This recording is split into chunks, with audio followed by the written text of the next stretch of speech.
This week's spirit practice. Well, it's not just this week, it's this whole month, it's this whole season. We're just going to focus on this week for right now. This week's spirit practice is about our ancestors, connecting with our ancestors, honoring our ancestors, and the importance of doing that. So, in most spiritual practices, in all indigenous practices, there's an understanding that the ancestors have love for us. That just because those in our lineage who have passed through the veil have done so doesn't mean that they're gone. We can't reach them. There's no connection there. There's a belief and an understanding that the ancestors think of us, that the ancestors held and still hold love for us, because there really is no end to anything. Those who have gone before not only live in our hearts, they live in the spirit world, and the spirit world is accessed and engaged with. And if we can engage and access the spirit world through our practices, through shamanic practices, through meditation, then we can engage and access the ancestors in that very same way.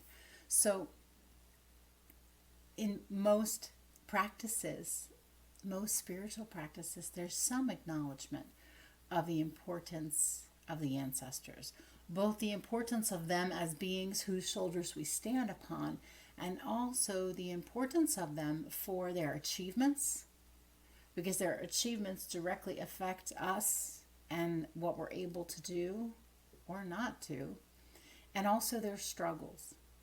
A lot of our ancestors struggled to get where we are today, particularly ancestors who are not who are indigenous to any land, First Nations people, ancestors who come, your ancestors who are come from different races, non-white races. There's a lot of struggle. There was a lot of genocide and a lot of massacring that went on in all of our lineages.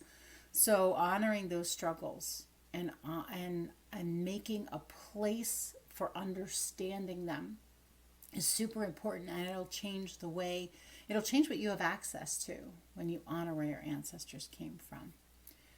This time of year, when I'm sharing this spirit practice, here in North America, it's a time when the ancestors are often honored, because we're going into a quiet period. We're going into a period where we can see what we normally can't see because the seasons are changing.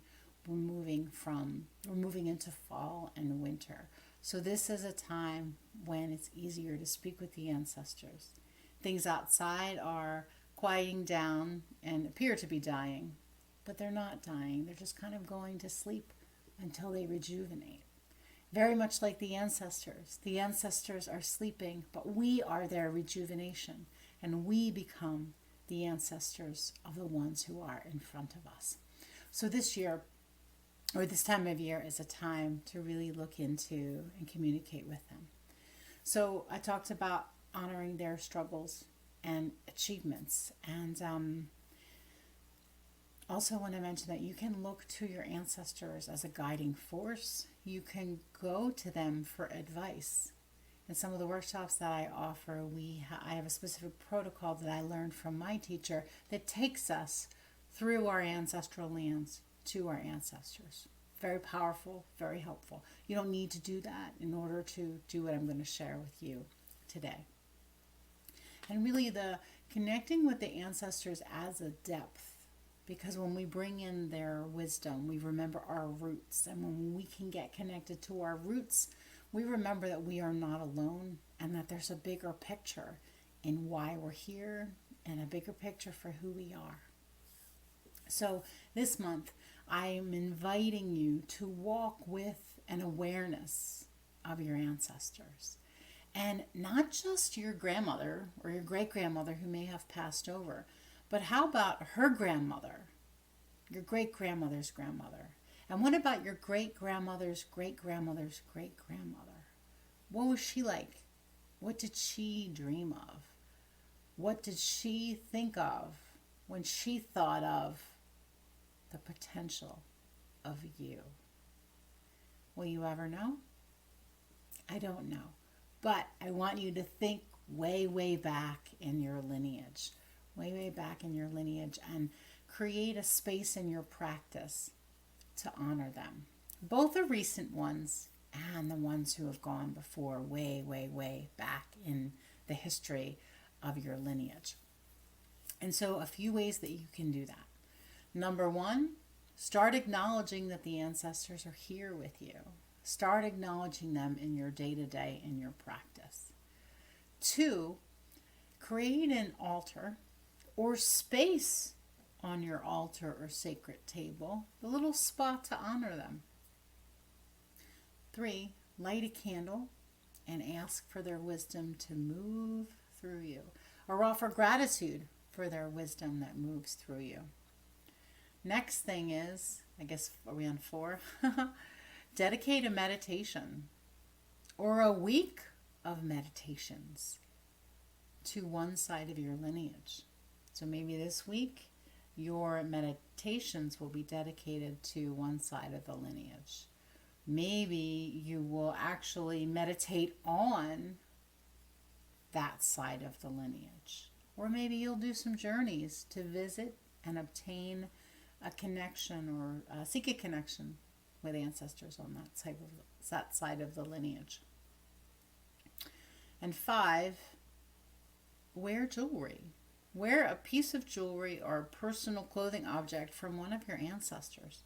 That will keep you in the flow and in connection with them. I have a couple of objects from my grandmother who was very close to, and sometimes I have them on my altar, and then sometimes I pull pieces out if I want to make more of a connection with her. And you may have things that are passed down through your lineage, through your family, jewelry, scarves, handkerchiefs. You may have some of those. Pull them out and put them on your altar, or connect with them, or wear them. That's a way of honoring them. And the last thing I want to suggest is that you may choose to make a meal for your ancestors. You may choose to put what we call a spirit plate out for the ancestors. So you make a dinner. You may dedicate that whole dinner to your ancestors. Cook a special meal that you knew somebody in your family really, really enjoyed and made, and it was kind of like their thing. Somebody who's no longer with us. Or maybe it's an old family recipe. Do that, whether you dedicate a whole meal or a whole dinner or just a meal.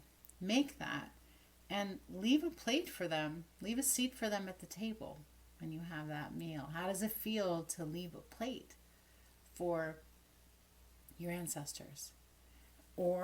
And you can take a plate and leave it outside as an offering for the ancestors.